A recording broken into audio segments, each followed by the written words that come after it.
Alors, il y a plusieurs façons dont ça peut intervenir. Donc, quand on va rechercher un emploi, typiquement, on va taper un certain nombre de mots-clés. Et là-dessus, les algorithmes vont notamment essayer de matcher des mots-clés et des emplois. On peut aussi imaginer que de plus en plus, les algorithmes impliqués dans la recherche d'emploi vont, lorsqu'il y a une offre d'emploi, eux-mêmes générer certains mots-clés. C'est-à-dire que pour une offre pour un poste défini, disons chef cuisinier, bah, il y a peut-être un certain nombre de mots-clés automatiques.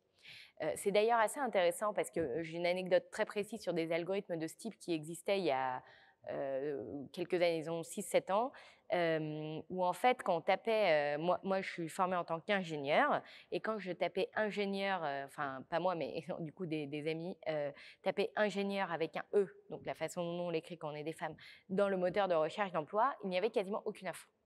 Parce que, en fait, tous les mots-clés étaient ingénieurs sans E.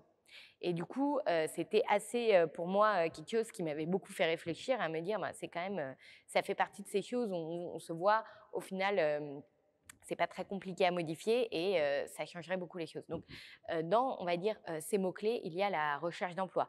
Dans aussi, quand on va essayer de faire une liste de tous les meilleurs emplois, ceux qui sont adaptés, eh bien, quand on va rechercher en termes de distance, quand on va rechercher, donc par exemple, si je veux trouver ce qu'il y a le plus proche de chez moi, pareil, il y a un algorithme qui est impliqué. Donc, on voit qu'en fait, faut s'imaginer que les algorithmes pour les offres d'emploi et d'autres choses vont vraiment essayer de les classifier selon un certain nombre de catégories.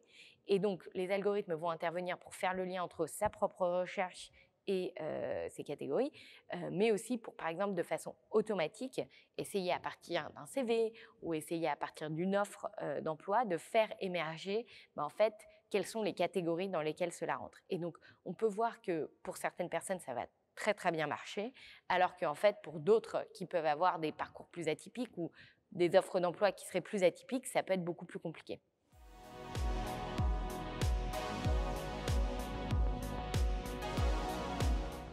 Je dirais que, pour moi, soumettre mon CV, à un algorithme, j'aurais tendance à essayer de mettre un maximum de mots-clés.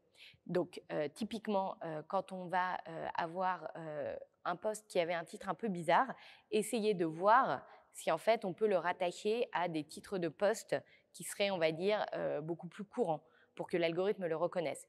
Essayer de faire attention à la façon dont c'est orthographié.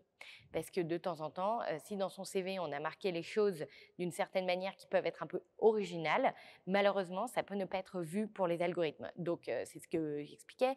Sur la féminisation, ne pas hésiter à mettre ingénieur si on est une femme sans E, malheureusement. Il y a certains algorithmes qui, j'en suis persuadée, ne le prennent pas en compte. Donc, ou pareil, chef de projet ou ce genre de choses. Donc, pour être sûr que ce soit bien pris en compte. Ensuite, pour moi, j'aurais tendance à aussi tester. L'intérêt des algorithmes, c'est qu'on peut tester et refaire.